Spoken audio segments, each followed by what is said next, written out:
Welcome back to the deep dive. Today we are strapping in for what is really the ultimate shortcut through the foundation of chemistry. We're talking about understanding where electrons live, and maybe more importantly, why they live there. Exactly. We are diving deep into electronic structure, specifically the material from the Electrons and Atoms chapter of the Cambridge AS and A-level coursebook. hmm And our mission today is to take these, pretty complex terms like orbitals and ionization energy and just make them click, make them clear. Think of this as getting the keys to the entire periodic table. Because if you understand how the electrons are arranged, how far out they are, how tightly they're held, you suddenly understand why an element acts the way it does. That's it. We're moving beyond just memorizing rules. We are going to look at the actual experimental evidence, mainly the ionization energy data, that proves these shells and subshells even exist. And once you see that map, the trends in the periodic table. Yeah, they just make perfect sense. They really do. Okay, let's unpack this, and we'll start with the simple picture. Before we get into all the quantum stuff, let's just define the basic architecture. Simple electronic structure. Right. So at its most basic level, electrons exist in these specific energy levels. We call them quantum shells. And these are labeled with a number, right? The principal quantum number. Yes, n. So n equals 1 is the shell closest to the nucleus. That means it's the lowest in energy, and those electrons are held on the tightest. And as n gets bigger, 2, 3, 4, the shells are just further out and higher in energy. Yep. And those shells, they have strict limits on how many electrons they can hold. Which defines the rows of the periodic table. So what are the numbers? The first shell, n equals 1, holds a max of 2 electrons. Shell 2 holds 8, shell 3 holds 18, and shell 4 can hold up to 32. And an element's electronic structure or its configuration is just a list of how many electrons are in each of those shells, like sodium being 2, 8, 1. That's the simple picture. But, okay, how do we know this?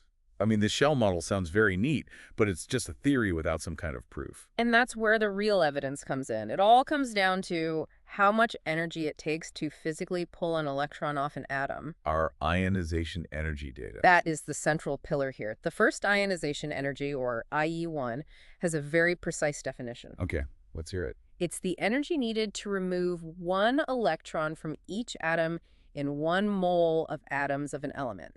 And this is key in the gaseous state. To form 1 mole of gaseous 1+ ions, okay, that's a mouthful. Why so specific? Why 1 mole and gaseous? Well, the per mole part just makes it a measurable amount of energy. The energy for a single atom is tiny, but the gaseous state is crucial because we have to make sure the atom is totally isolated.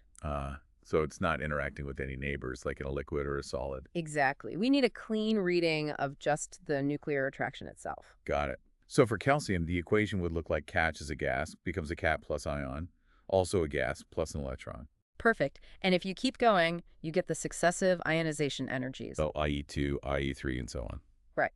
The second one, IE2, would be taking that 1+ ion and removing another electron. So K plus gas becomes K2 plus gas plus another electron. And looking at the data, these successive IEs, they always increase. Wait, always. There's never a case where it gets easier to remove the second one. Never. The net positive charge on the ion that's left behind just gets stronger and stronger. That increased pull is so massive it overcomes any other factor. It always costs more energy. So the really interesting part then isn't the steady increase, it's the huge jumps. That's the atom's fingerprint. Precisely. You look at an element like sodium. The energy to remove the first electron is one thing, but the jump from IE1 to IE2 is enormous. Because you've just broken into a core shell. You've punched through that outer valence shell and are now trying to pull an electron from a principal quantum shell that's much, much closer to the nucleus. So if I see a huge energy spike after the 6th electron is removed from some unknown element, I know instantly it had 6 outer electrons. It's in group 16. That's the logic. And it's all governed by 4 factors that control every single IE value. Okay, the why. What are they? 1, nuclear charge. More protons means a stronger pull, higher IE. 2, distance. Electrons further away are easier to remove, so lower IE. Makes sense. 3 is the shielding effect. Those full inner shells of electrons actually repel the outer electrons, sort of shielding them from the nucleus. More shielding, lower IE. And 4th. Spin pair repulsion. This one's a bit more subtle. If 2 electrons are paired up in the same orbital, they repel each other.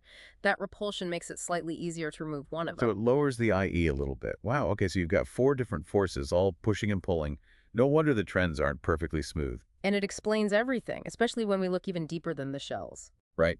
So far, we've just talked about these broad shells. But now we get to the street level, the specific addresses. This brings us to subshells and atomic orbitals. Now we're getting to the fine structure. Each principal shell is divided into subshells. We call them S, P, D, and F. And within a shell, their energy isn't equal.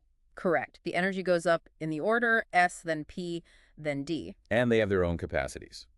S can hold 2 electrons, P can hold 6, and D holds up to 10. And those numbers come from the number of atomic orbitals inside them. An orbital is just a region of space where you're most likely to find an electron.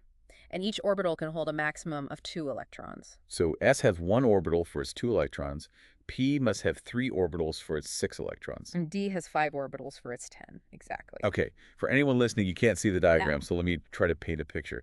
The S orbitals are easy, they're just spheres. The 2s is a bigger sphere than the 1s, but still a sphere. The p orbitals are totally different. They're shaped like an hourglass or a dumbbell. 2 lobes on either side of the nucleus, and there are 3 of them, all at right angles to each other in 3D space. A great description. We call them px, pi, and pd along the axis. Now, when we fill these up the order of filling, we just follow the energy levels from lowest to highest. But there's a really weird paradox, isn't there, with the 4s and the 3rd? Ah, yes. This is a critical point. Intuitively, you'd think all of shell 3 fills up before you ever touch shell 4. But it doesn't. The 4's subshell actually fills before the 3rd subshell. Why? It's because the shape of the orbitals matters, that spherical 4's orbital is better at penetrating closer to the nucleus than the more complex 3rd orbitals are. Yeah. That gives it a slight energy advantage, making it more stable, so it fills first. That one detail is so important, and it leads us right into writing electronic configurations. We use that 1 Secchi set notation. The big number is the principal shell, the letter is the subshell, and the little superscript number tells you how many electrons are in there. So lithium, with 3 electrons, is 17726. And to save time, we use a shorthand notation. We use the last noble gas in brackets, so instead of writing out the full configuration for argon, you can just write R. Okay, and then we have those famous troublemakers. Chromium and copper. They break the filling rules. They do, but for a very good reason. Stability. There's a special energetic stability associated with having a subshell that's exactly half full or completely full. So chromium, instead of being R3D 4-sevencing, it promotes inside its electron to become R3D or 4-sevencing, a half-filled ene subshell. And copper does the same thing to get a full disubshell. It becomes R3D or 4-7. It's a lower energy, more stable state. This whole system gives us the blocks of the periodic table, right? The S block, P block, D block. Exactly. It depends on which subshell is holding that last highest energy electron. And if we draw this out using box notation, with boxes for orbitals and arrows for electrons, there are a couple of rules to follow. 2 key rules. First, if 2 electrons are in the same box, or orbital, their arrows must point in opposite directions. They have opposite spins. And second, you don't pair them up until you have to. Electrons will fill empty orbitals within the same subshell first before they start doubling up. Right. That's to minimize the repulsion between them. And if an atom or molecule ends up with an unpaired electron, we have a special name for that. We call it a free radical, like a chlorine atom, Cl with a dot. Very reactive. Okay, what about ions? When metals form positive ions, they lose their outer electrons and get smaller. Non-metals gain electrons to form negative ions, and they get bigger. But we need to come back to that 4-3 rule, because it gets tricky with ions. This confuses so many people. The 4's orbital fills first, but when a d block element, a transition metal, forms an ion, the 4's electrons are lost first. What is flip? Because once electrons start occupying the d orbitals, it changes the relative energy levels. For an ion, the 4's orbital is actually higher in energy than the 3rd. So for iron, Phi, which is 0.32 cents, if it becomes the Phi ion, it loses the 2 4's electrons first. And then 1 from the 3rd, leaving it with a stable, half-filled 3dr configuration. That is a critical detail. Lose 4's before 3'd. Okay, so now we have all the tools. Let's use them to explain the big patterns, starting with periodic trends and radii. Right. Let's see how this all plays out on the grand scale of the periodic table. If we go down a group, the atomic radius gets bigger. That one seems straightforward. Why? Well, you're adding whole new principal quantum shells with each step down. The increased distance and the extra shielding from those new inner shells just completely outweigh the fact that you're also adding more protons. You add a new floor to the building gets bigger. Makes sense. But what about going across a period? The radius actually decreases. It does, because as you move across, the nuclear charge is increasing, but you're adding all the new electrons to the same outer shell. Ah, so there's no new shielding to counteract that stronger pull from the nucleus. Exactly. The increasing attraction just pulls that outer shell in tighter and tighter. Okay, so let's tackle the last piece of the puzzle. The periodic patterns in ionization energies. We already said IE1 generally increases across a period, but that graph is not a smooth line. It's got these little dips. And those dips are the absolute best proof we have for the existence of subshells. There are two key drops we need to explain.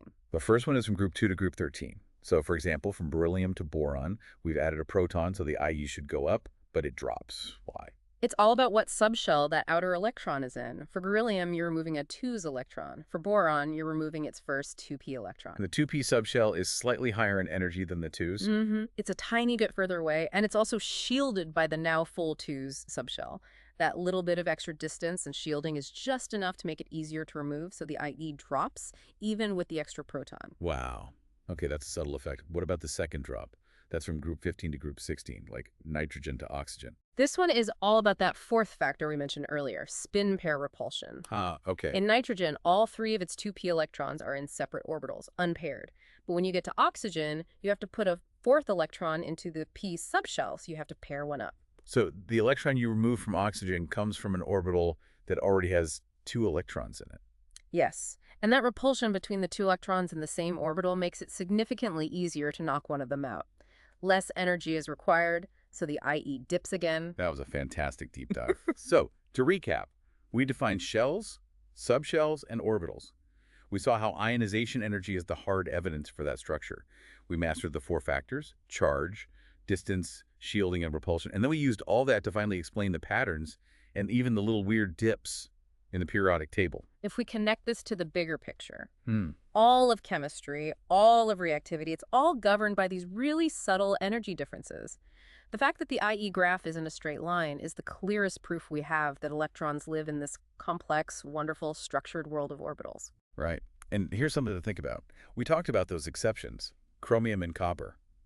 Nature seems to go out of its way to achieve the special stability of a half-filled or a fully filled subshell, even breaking the simple filling rules to do it. And it does. It's an energetically favorable state. So if nature prioritizes that specific electronic arrangement so highly, what might that tell us about the exceptional chemistry that these transition metals are capable of?